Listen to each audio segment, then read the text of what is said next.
Əziz valideynlər, bugün 2 yaş yarımlı Məryəm ismində uşağımızın hekayəsindən bəhs edəcəyik. Sözü verirəm valideynə.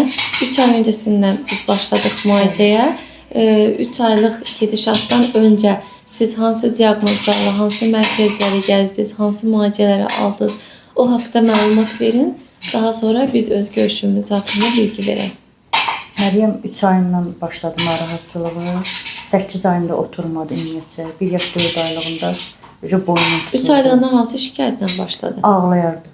Dayanmazdı da, kardiyat ilə ağlayırdı. Nə qədər müalicə neyropatoloqlarda olmuşam 2 dənəsində. O huzursuzluq zamanında da eyni qəbizlik var idi. Bəli, doğulan gündən qəbiz. Yəni doğulduğu bir gündən qəbizlik və qaz sancısı var idi. Böyük qayda qəbiz, ancaq qəbiz. 1 yaş 4 aylığında boynu tutmağa başladı. Amma yerimir, nə də danışmırdı. Görə səs çıxardırdı, yoxsa ancaq ağlama səsi idi? Ağlama da deyildi, çox qəribə bir səs idi. Yəni qışqırırdı, ancaq çığırırdı. Yəni başqa şeylə müdaxilə etməsəm uşaq çıxa bilməzdi. Neçə həkimlərə getdim, nələr dərman, müalicə, heç bir effekti də olmadı həqiqətən də. O qəbizliyə görə də müalicə almışdınız? Çox müalicə aldım. Çox müalicə aldı uşaq. Yəni dedilər bununla da düzələcək, heç bir effektini görmədim. Dərmanı həftələrlə atırdı, uşaqda irəliləş görmədim. Sonra neyropatoloqlarda da oldu, dedi beyinlə əlaqədardır.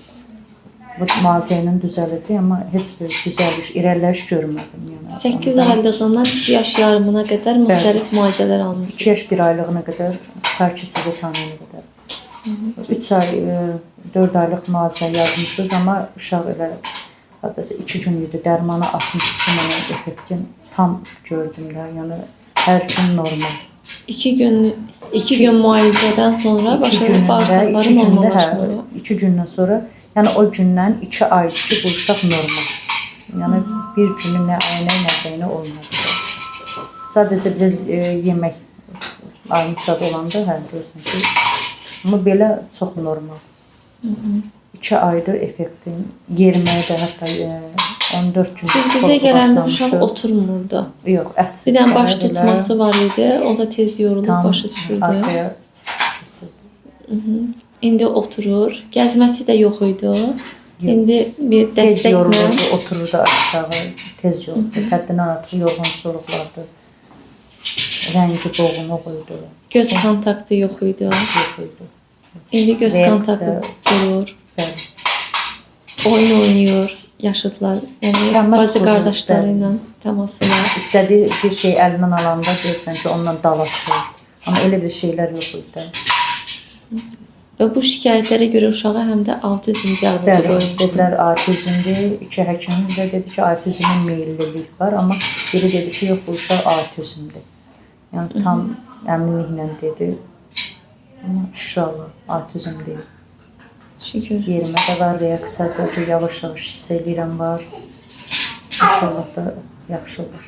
Yəni bu cür nəticəni qısa zamanda dedim, mən də etiraf edirəm ki, mən də gözləməzdim, amma həm psixoloqum, həm ümidsiz idim. Çox.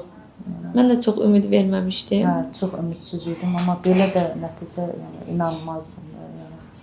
Bağırsağından çox belə razıyam da. Uşaq bütün günü ağlayardı. Doğulduğu bir gündən etibarən qəbizlik və bağırsaq sancısı uşağı belə iflic vəziyyətinə sala bilərmiş. Buradan yəni valideynlərə əsas vermək istədiyimiz mesaj da budur ki, qəbizliyi önəmsəmək lazımdır.